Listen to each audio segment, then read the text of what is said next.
Good morning, Fort McMurray, Wood Buffalo, the rest of the world. You tune in to the Mac City Morning Show. I am your host, Elliot Pierre, and we're going to start today's episode off the same way we start every episode off, with a moment of gratitude.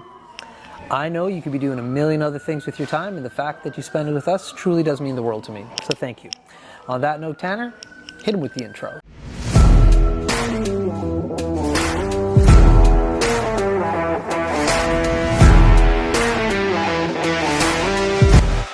How's it going, you guys? It's Jake White, JJW, coming at you from Norrell Toyota in Fort McMurray. Just wanted to say hi and come on down, check the place out. Hi, my name's Richard. I'm the service manager here at Norrell Toyota. Hi there, I'm Adam. I'm here at Norrell Toyota. I'm a product advisor. Hi, I'm Cass. I'm the appointment coordinator. Happy to help you. Hey, it's Keith Simpson here. I'm the general manager of Norrell Toyota, soon to be Fort McMurray Toyota. Pretty excited for a new dealership. As you've seen, you met all my staff. These guys are all my family. We're here to take care of you. Come on down and be part of our family. And we are back. Big shout out to Norrell Toyota, our title sponsor for today's episode. We really do appreciate your ongoing support. As everybody at home knows, I do not introduce my guests because they can do a better job at that than myself. So, sir, can you please tell everybody at home who you are and what you're about? I'm Clint Vaskovich, half of the Onyx Grove company. Okay. My wife is the other half. Okay. So anything that's welding, I'm the one that's doing it. Anything that's woodworking, she's the one that does it. And then sometimes we put it together. So sometimes we have like woodworking and welding pieces together. Mainly started in artwork, but kind of do some other little things here and there too. So. Okay. Yeah. So what kind of products are you guys pumping out? Are like they a combination of metal and wood come together, or are they separate? How do what are you making? So like my stuff, I do TIG welding artwork. Okay. So like you're just, I'm still new to it. I still feel like I'm feeling in my, the way my, I don't know, my art. Yeah. I feel like I'm still feeling it out exactly how it is. I've heard a few people say that, you know, oh, they like my style, but I'm like, I don't even feel like I have a style. Really. Right. But I feel like maybe I'm getting closer to that. But, Yeah. We did a Punisher one like a little while ago, and it's just dot work on that one. But a lot of the stuff that we fought, that people that I know, they do a lot of they call it dabbing. They're just it gets raised up, so I like to have a little bit of both. You know? So it just kind of gives it some contrast. Yeah. It's cool. Everybody has their own thing. Like I know with me with filming, like I get criticized a lot about it, but like when I'm filming something organic for social media, I like to like have my camera a little sideways. Yeah. So it's like not always level. Like it's never level. Like I go out of my way to make sure it's not level. Yeah. And what? I go out of my way to make sure your cameras aren't level, you mean? Yeah. Well, yeah, that's fair enough. Yeah. I don't set them up very much anymore. But like that's kind of like a creative thing like that I put in there. And it wasn't something like that I thought about right off the top, like, oh, I'm going to do this. Yeah. But after you start looking at your work and you're just like, oh yeah, you start seeing like this is my thing. Yeah. You go with it. So you're finding your things right now. Well, yeah, like, so when I first started, I just was playing around in the garage with, I did a Harley sign. Yeah. So it kind of, you get some straight lines, you get some lettering. And then when I posted it up, people were like, oh, that looks cool. So then my wife went and made a backer for it, like for a frame, and framed it all out. We had mounted it on there. Cool. And then just slowly kind of made some more things like that together. And then now she's kind of got a lot of stuff that she does herself. Like we've, you know, like the Buffalo and Raven that we did recently. She did recently, it's not me. Yeah. So it's neat, like say, be able to go and now kind of be able to do our own stuff, but then still come together for some things where we collaborate on different units. And Yeah, that's really cool. because sometimes people want wood, sometimes they just want the welding part, sometimes they want it together. So it's nice to have the option to be able to do whatever. So how did you get into this? The welding part? I've been a welder for, almost 20 years. Way back when we lived in Red Deer for a bit, I did a lot of TIG welding, which is what this kind of art is. But then when we came back up here, I don't do any of that. I do stick welding, wire, overlay, gouging. Like it's stuff that's part of welding, but it's not as fulfilling as the artwork. Yeah. So then I think it was about mid 2022, there was some stuff that was going on, and we ended up buying a welding machine while I was off for a little bit. And I was just playing around and, decided maybe I should try out TIG again because it's been a long time. Yeah. I've been following a bunch of people on Instagram that do this TIG art, and I was like, oh, I should try it out too. And that's just what brought me back into it. My wife and I have been doing like renos and stuff on the house for years. Like we've got a lot of like construction, woodworking type stuff anyways. Yeah. Most of it, a lot of it we learned from YouTube, some we learned from my dad. Yeah. Just kind of, over the years. And so, I know we've had people say, oh, you should go and make a side business of that stuff too. But like, it's just a matter of time before we finally did something anyways. Yeah. And how long have you guys been doing this for now? Coming up on 2 years. Okay. The first year we kind of did a little bit, here and there just with commissions. So we'd have someone, mainly coworkers and friends, which is amazing because a lot of times you hear in social media like, oh yeah, your friends and coworkers, they don't want to see you succeed. But like, I've been we've been really blessed, because a lot of them have brought us ideas, given us kind of reign over what we wanted to do. Like they'd give us the idea, we'd collaborate with them and then figure out what we wanted to do. Yeah. And last year was a little busy. We were kind of traveling everywhere, so we didn't really do a lot last year. But this year we've really been getting into it again. So. Nice. And then being able to have the space here with Corridor has been great because now, before it was, you come to us with an idea, we make it, then that's it. Now, if we have our own ideas or something cool that we want to make, we just make it. Yeah, and then we can bring it down here and sell it down here. It's we still do the collaborations, but it's great to be able to do fun things that we want to do too. Yeah, no doubt. Where did you go traveling? We went to 2 weddings. My brother and sister both got married in the same year. Okay. And they're abroad. So we went to Australia in January, and then we went to the UK in June. So yeah, it was we were all over the place. So I was more more at work than I was and travel. Just trying to get them be able to go everywhere. So like but now that we're back, we're back into it. So I'm doubling back. What was Australia like? It was a good time. Yeah. How long were you there? Like, elaborate, please. I think we were there for about 2 weeks or so. I think, yeah. I just took a set off and a little bit, and then we went there. We hung out with my sister's husband and his family. Got to know them a lot. Definitely wish we had more time just to be able to travel around because we really only saw Melbourne. And so we did a couple days in Sydney, but like there's so much of Australia we could have seen. Yeah, no doubt. It's a big place. Did you see the Opera House? We walked by it. We never went in it, but we walked by it, by the bridge. The Opera House is sick. Yeah, it's crazy. Like when you always see it on TV and like how, they always just do like a pan shot or whatever, but you don't realize how big it is. Yeah. It's massive. Yeah. Yeah. That's cool. Yeah. Now, I like to travel, and a component of traveling that I do enjoy is actually like the flying and the airports and everything. So, like I've seen your wife being like, "Nah, forget that nonsense."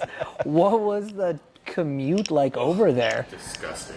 It was big. It took us 12 to 13 hours both times when we went, and that was coming from Vancouver over to Sydney. So we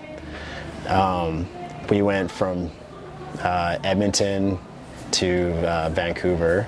Okay. And then Vancouver to Sydney, then Sydney to Melbourne. Okay. So it was a few stops. It was like it was a good amount of time, especially for the kids too. Like they were. Oh, you did it with kids? Oh yeah. How many kids did you take? Both of Two. them. Dude. Oh, how old are they? At that time, they would have been like, Jesus, over a year ago now. So it'd been 11 and 9. Okay. I think. Yeah. 12 and 12 10. and 10? 12 and 10. Yeah. Close enough. I wasn't sure birthday wise. I couldn't remember. Typical dad. I'm the same way. Yeah. Like, I'm always like, my little guy's 9, and all of a sudden I'm just like, how old are you? Like 11 now? He's like, Dad, I'm 9. And I'm like, all right. And the next day I'll be like, hey, you ain't that big. You're only 8. He's like, Dad, I'm 9. Yeah, gotta get and going. He thinks it's a joke. Yeah. I'm just like, well, sometimes it is, but sometimes I just can't remember. Like, they grow up fast. Yeah. Yeah. So when you guys were on a plane, all of you guys together, did you have comfy seats, or was it just like your regular Air Canada kind of seats? Yeah, typically, I don't know. We haven't flown in a long time, so Yeah. like, you know, just It's just standard. airplane seat. You guys didn't go like the pods and the rooms and everything. No. We can't afford that. No, especially like that much. It was, we had some issues with food and stuff like that because like we're both, wife and I are both celiacs, so like it was a little hard getting the one of the flights on, I think it was the way back. Yeah. They never put anything in there for us Yeah. to eat, so like, you know, we lucked out. I think someone in first class decided that they didn't show up, or you know, that they could switch out, and Yeah. we were able to go and share a meal. But like, yeah, it was that part. So 13 hours with just like some snacks was a little rough. But Yeah, no doubt. yeah, And then you went to England after that. yeah, Had you ever been to England prior to? First time. first time. So I'm assuming you went Fort McMurray, like Toronto over. No, I'm getting no. Nope, we were gonna go and do Vancouver again To get to England. Yeah. Okay, interesting. Just where the flights were supposed to go. Yeah. We went down to Edmonton. They canceled their flight. We ended up. They said they rebooked us for like 2 days later, and we already had like things booked in the UK to go and spend all our time with. So we lucked out somehow. We ended up with a big long distance charge to the UK because we had to get a hold of somebody. Yeah. So they booked us from there to a flight to Calgary, and then we went out Calgary straight there. So Straight direct Calgary, UK. yeah. What airport did you fly in? Heathrow. Yeah, she's saying yeah. Is it Heathrow? Yeah. Which one was the other one that we were supposed to go to then? Oh, okay. Yeah. Gotcha. Cool. And how long were you in England for? About the same amount of time. A couple Nice. weeks. So you were able to. You got 2 weeks is not like you said too short, but it's a good amount of time to see. Yeah, we some spent stuff. about a week actually in London, and then we went south to I can't remember the other. Brighton. Yeah. Hey, listen, I can't remember anything. So we went to Yeah. So we went to Brighton, where my brother met his wife, and they're just north of there now too. So we spent a lot of time there too. So your Right on siblings, Australia, England, there's 3, or is there more of you? Just that. And then you live here in Fort And then I McMurray. live here. And then where's the rest of your family at? Parents are still here. In Fort Mac. Yeah, they're kind of in that almost ready to go and retire, but they're still up here. Yeah. Are you from here? No. No. Okay. I grew up in Rocky Mountain House, Okay. and then my wife grew up in Red Deer. Okay. And then your parents moved out here? Or how did that all transpire? Or did they follow you? We don't got to talk about it. She's laughing, so we can change the subject. You're going to tell me later, maybe. I don't know, but So we all grew up in Rocky Mountain House. My dad he had his own auto body company in there. And then the last year of high school for me, in my grade 12 year, he shut it down, moved up here. And then once I graduated, the rest of the family came up here. Right. So then we were up here, we all came up here, wife and I too, because we were dating at the time. okay. Nice. Yeah, we're high school sweethearts. Yeah, that's awesome. So we moved up here. We were here for a year, and then that's where I started my apprenticeship for the welding. Okay. And then we went to Red Deer. We were there for 4 years, back in there. And then we ended up back up here again when a recession hit again. Yeah. Because it was hard to find a job, and Yeah. my parents were still here, and Right. the rest of my family before they left for everywhere else. Yeah. How irritated are your parents right now that they got to be flying all these places to visit their kids? Man? I think they're personally enjoying being able to go and have an excuse to go traveling. But Nice. Good for them. Like, that's cool. Yeah. Like, costly. Oh, But yeah. That's really cool. Yeah, 4 of you going to, 4 went to both weddings, I have to assume. all 4 of us. Oh, yeah. my Lord. You're looking at thousands upon thousands of dollars. Yeah. It was worth it. Oh, yeah, well, but without being up here, there's no way we No could way. have afforded it. Like, That's we would have had to watch stuff online. Yep. You know. Did your brother go to your sister or vice versa? Sister went to my brother's. My brother wasn't able to make it to my sister's though. Imagine that flight, Australia to the UK. Yeah. Gross. Yeah, they went to 2 days. they went to, was it South Korea they stopped in? Yeah, they stopped in South Korea there for a day, or about a day, and then they made the rest of the flight over. Like just layover? Or did they Basically an extra layover. Like did they leave the airport? Yeah, you need to. Yeah, so they went straight north essentially to Korea, and then went. Yeah, I guess they'd go over. Like they wouldn't come over to Canada. They'd go over. Yeah, they just continued. Europe. Yeah, over Asia and then Europe. Rough. Yeah, But fun. That was a big amount of flights for them too. Yeah. Well, listen, unfortunately, Tanner tapped his watch, so we're out of time. But before I cut you loose, everybody gets a shameless shout out or plug. So you have the mic, the camera, the lights. Have fun. Just a shout out to anything, man. Oh, Could be anything. like, you can find us on Instagram, Facebook, all that stuff. We're under the Onyx Grove company. I know that's a mouthful. Yeah. But, yeah, the usual social media is just because, we're on TikTok, but I'm unfortunately not, as I find it very frustrating to be on there. So Yeah, I try to feel that. repost it onto there, but songs and stuff aren't always there. So Yeah. yeah. So we can find you on all socials. That's Yeah. awesome, man. Great. Well, Awesome. Fort McMurray with Buffalo, the rest of the world. That's been another episode of the Mac City Morning Show. From the bottom of my heart, thank you very much for tuning in. Big shout out to our title sponsor, Neural Toyota, as well as Patchouli Rose and the beautiful people at Coldwell Banker. Hope everybody at home is having a great day, and we'll see you tomorrow. Peace. Hi everyone, it's Carrie with Patchouli Rose here at Thickwood Barbershop. If you're wondering what to get your loved one this season for Valentine's Day, I make an all-natural anti-aging skin serum called Good Skin. It's good for men and women, and it's available for purchase here at the barbershop, downtown at the Corridor Shops and Events, and on my website. Thank you for your support.